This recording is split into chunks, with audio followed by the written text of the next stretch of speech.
Everyone, welcome back to my channel. আশা করি আপনারা সবাই খুব ভালো আছেন। আজকে চলে আসলাম ভিন্ন স্বাদের ডালের একটি নতুন রেসিপি নিয়ে।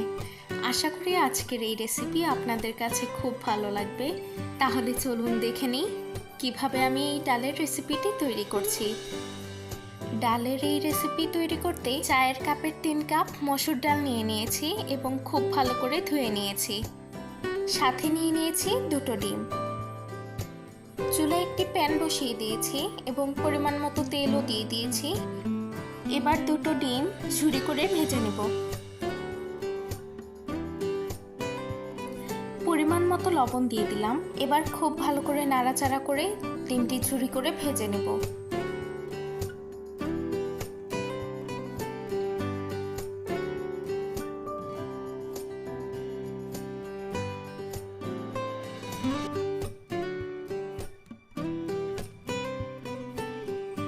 ডিমগুলো খুব ভালো করে ভেজে নিয়েছি, এবার তুলে নেব। ডিম ভাজা ওই একই প্যানে আরও কিছু পরিমাণে তেল দিয়ে দিচ্ছি এবং তেলটি গরম হয়ে গেলে আস্তা গরম মশলা দিয়ে দেব। আস্তা গরম মশলার মধ্যে নিয়ে নিয়েছি তেজপাতা, এলাচ, লং, দারচিনি। এবার দিয়ে দিচ্ছি পরিমাণ মতো পেঁয়াজ কুচি। এবার পেঁয়াজগুলো খুব ভালো করে নাড়াচাড়া করে হালকা ভেজে নেব। এবার দিয়ে দিচ্ছি 2 চা চামচ রসুন বাটা এবং 1 চা চামচ আদা বাটা। আদা রসুন হালকা ভেজে নেব যাতে করে আদা রসুনের কাঁচা গন্ধটা চলে যায়।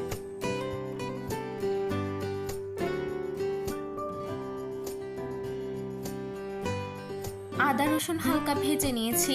এবার দিয়ে দিচ্ছি 2 চা চামচ লবণ, হাফ চামচ হলুদের গুঁড়া এবং 1.5 চা চামচ মরিচের গুঁড়া। এবার দিয়ে দিচ্ছি 1 চা চামচ জিরার গুঁড়া। অল্প পরিমাণে পানি দিয়ে মশলাটি খুব ভালো করে কষিয়ে নেব।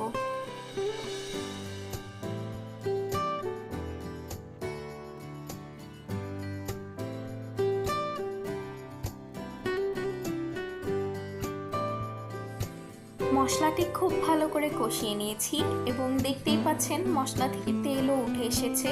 এবার দিয়ে দিব মসুর ডাল। খুব ভালো করে মসুর ডালগুলো নাড়াচাড়া করে দেব এবং মশলার সাথে মসুর ডাল কষিয়ে নেব।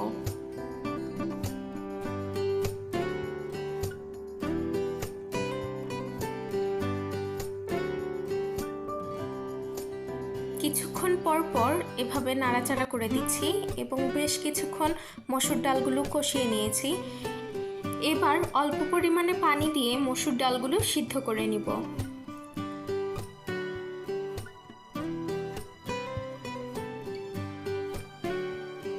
খুব ভালো করে মসুর ডালগুলো নাড়াচাড়া করে দিলাম। এবার একটি ঢাকনা দিয়ে ঢেকে মসুর ডালগুলো সিদ্ধ করে নিব। বেশ কিছুক্ষণ পর ঢাকনাটি খুলে দিলাম। মসুর ডালগুলো প্রায় 80% সিদ্ধ করে নিয়েছি। এবার খুব ভালো করে নাড়াচাড়া করে দিব।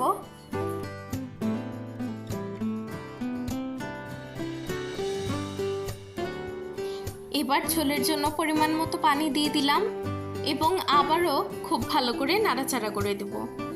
এই পর্যায়ে আমি চুলার আঁচটি মিডিয়াম হিটে রেখে প্রায় 5 থেকে 6 মিনিটের মতো ঢাকনা দিয়ে ঢেকে জাল করে নেব।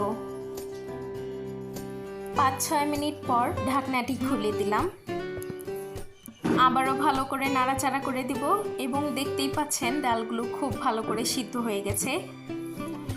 এবার আগে থেকেই যেই ডিমগুলো আমি ঝুরি করে ভেজে রেখেছিলাম সেই ডিমগুলো দিয়ে দিব। সাথে ধনিয়া পাতাও দিয়ে দিলাম। আপনাদের কাছে ধনিয়া পাতার ফ্লেভারটি না ভালো লেগে থাকলে আপনারা স্কিপ করতে পারেন। এবার 1 থেকে 2 মিনিটের মতো জাল করে চুলাটি অফ করে দিব।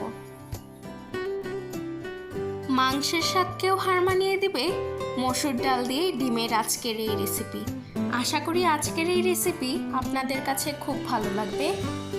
ভিডিওটি ভালো লাগলে অবশ্যই আমার চ্যানেলটি সাবস্ক্রাইব করবেন এবং পুরো ভিডিও দেখার জন্য সবাইকে ধন্যবাদ।